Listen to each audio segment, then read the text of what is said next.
Лалафодон Жигули сатам деп жанын жеген Алтынбек.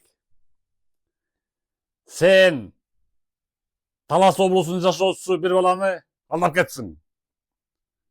Около 100 000 сом. Мына фотографиясын көрүп койгула ошол. Алтынбек деген жашы 35-те.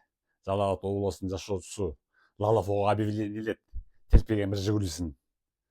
Аны 75 около 100 000 сомго баалап туруп сатам дейт дагы. Анан тиги Талас облусунун жашоочусу, атын айтпай эле коеюн, реакция кылып сатып алам дейт. Анан берки Алтынбек кызыктырат. 2 чоң болуп кеттим, бол тез ала кал деп, акча сала кал деп. Тигиси акча сала калат. Мунусу болсо, мына КамАЗ менен жүктөп ийем дейт дагы акчаны алгандан кийин. Ошондон ары качып калат. Көп келжебей туруп, Алтынбек, акчаны артка берип кой, уктуңбу? 75 000 сом сен үчүн мүмкүн аз акчадыр, а бирөө үчүн ал абдан чоң акча.